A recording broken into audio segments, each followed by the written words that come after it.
Diploma কৃষিবিদদের জন্য স্বতন্ত্র public কৃষি বিশ্ববিদ্যালয় প্রতিষ্ঠা সহ ৮ দফা দাবি আদায়ে সড়ক অবরোধ ও বিক্ষোভ মিছিল কর্মসূচি পালন করেছেন ঈশ্বরদী কৃষি প্রশিক্ষণ ইনস্টিটিউটের শিক্ষার্থীরা।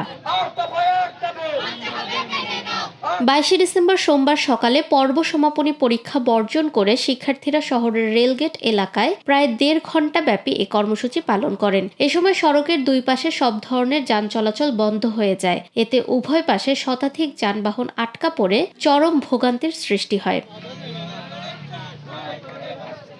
শিক্ষার্থীরা জানান, দীর্ঘদিন ধরে তাদের যৌক্তিক দাবি বাস্তবায়ন না হওয়ায় তারা সড়ক অবরোধে নামতে বাধ্য হয়েছেন। দাবি আদায় না হওয়া পর্যন্ত আন্দোলন চালিয়ে যাওয়ার হুঁশিয়ারিও দেন তারা। প্রত্যক্ষ ও পরোক্ষভাবে কৃষির সাথে নিয়োজিত আমরা এমনই এক অবহেলিত জাতি। আমরা কৃষি প্রযুক্তি ইনস্টিটিউট ঈশ্বরদী পাবনা থেকে বলছি। আমরা এতটাই অবহেলিত যে আমরা উচ্চশিক্ষার জন্য রাস্তায় নামতে হয়েছে, রাজপথে নামতে হয়েছে।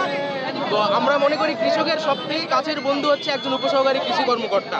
কিন্তু আমাদের দিকে আমরা যে কত অবহেলিত এবং আমাদের প্রতি যে কত অনীহা, সেটা আমাদের এই সেক্টর না দেখলে বোঝা যাবে না। আমরা ছোটবেলায় বলতাম যে আমি বড় হয়ে ডাক্তার হব, ইঞ্জিনিয়ার হব, কিন্তু আমরা বর্তমানে এই কৃষি ডিপ্লোমা পড়তে এসে এমন এক পর্যায়ে আছি যে আমাদের যদি কেউ বলে যে আমরা আসলে কি হব, আমরা এটার কোনো সঠিক উত্তর আমরা দিতে পারবো না। এবং আমরা শিক্ষার্থী, আমাদের রাজপথে মানায় না। আমরা আমাদের সুশৃঙ্খল আমরা আমাদের ইনস্টিটিউটে ফিরে যেতে চাই। আমাদের কৃষি উপদেষ্টার কাছে জোরদার দাবি জানাই, আর আপনি যত দ্রুত সম্ভব আমাদের এই সমস্যাগুলো সমাধান করার চেষ্টা করবেন। আমাদের আজকে রাস্তায় আসা, আন্দোলন করা, মাঠে নামা শুধুমাত্র আমাদের আট দফা দাবি বাস্তবায়ন করার জন্য।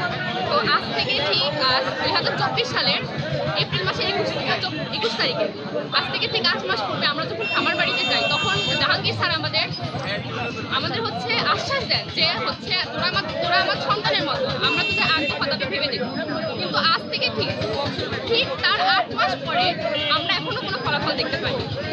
তাই আমরা আজকের এই হচ্ছে 8 দফা দাবির জন্য রাস্তায় নামা। এখানে আমি যেখানে আমার অধিকার নিয়ে যে দুশ্চিন্তা, আমার ভবিষ্যৎ নিয়ে দুশ্চিন্ত, তাহলে আমার ভবিষ্যতে কি হবে? আমার বাবা মা আমাকে নিয়ে দুশ্চিন্ত।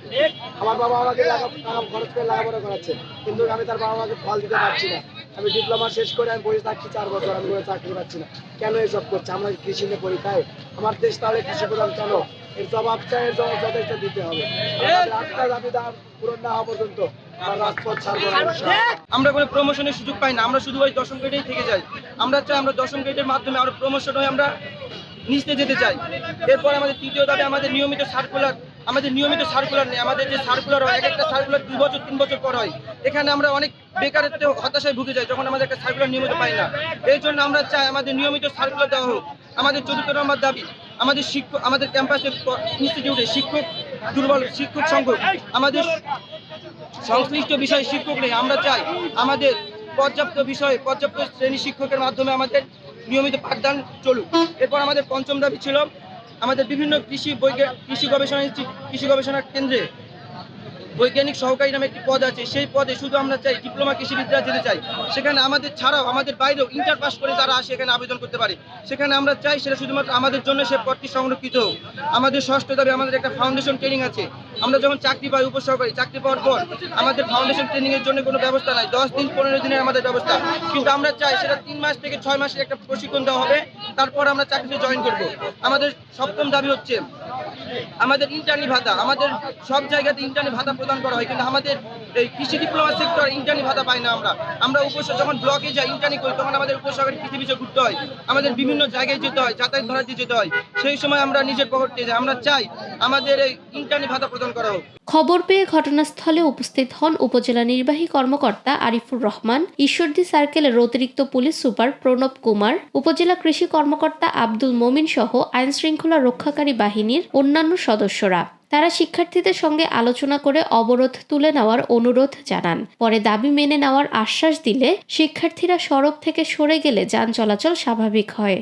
আপনারা শান্তিপূর্ণভাবে আপনাদের আন্দোলন চালাচ্ছেন, এটা যাতে একটা ফ্রুটফুল রেজাল্ট আসে, সেই জন্য সারা দেশের মানুষ আপনাদের যেভাবে পাশে আছে, আপনারা যেভাবে আন্দোলনটা চালাচ্ছেন শান্তিপূর্ণভাবে, এই আন্দোলন মেসেজ, এই মেসেজ আমি সুপার চ্যানেলে সরকার কাছে পৌঁছে দেব।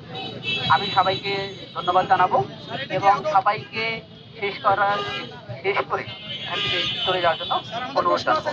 সুপার চ্যানেলে পাঠিয়ে দেওয়া হবে এবং রেগুলার খোঁজ দেওয়া হবে সেগুলো বাস্তবায়ন হচ্ছে কিনা, মানে আপনাদের দাবি দেওয়া যাতে পূরণ হয় এই ব্যাপারে চেষ্টা করা হবে সর্বোচ্চ।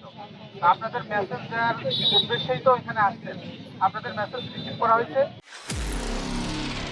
নিরপেক্ষ, সত্য প্রকাশে আপোষহীন।